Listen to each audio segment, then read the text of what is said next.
Why is situational crime prevention effective against crime? Imagine walking down a street that feels safe and secure.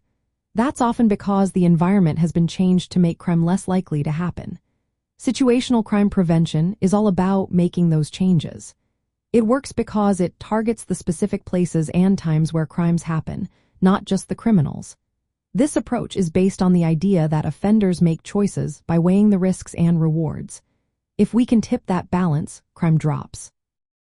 For example, if a neighborhood installs more streetlights and surveillance cameras, it becomes harder for someone to commit a crime without being seen.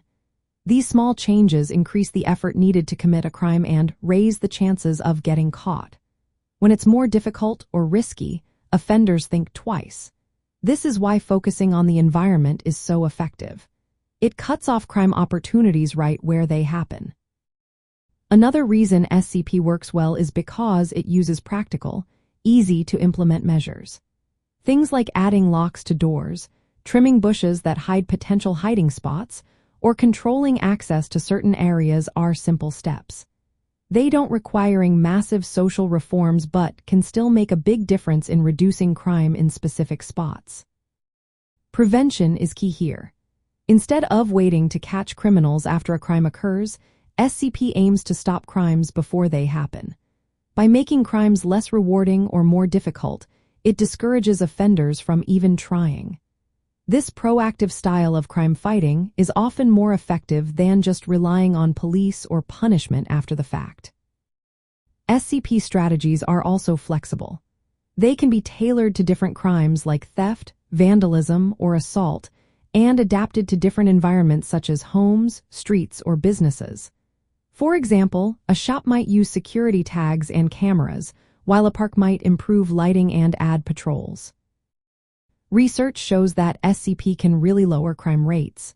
When police focus on hotspots and use targeted measures, crime drops. For instance, regular patrols in high crime areas and community watch programs have proven successful. These efforts work because they change the environment to make crime less appealing.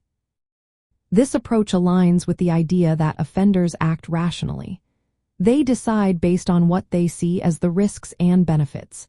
When we increase the risks through surveillance or make targets harder to access, offenders see less reward and more danger. That's why SCP can be so effective in reducing crime overall.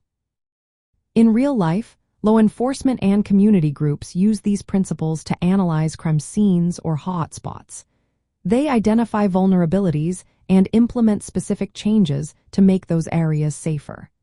Urban planners also use environmental design to create spaces that naturally discourage crime.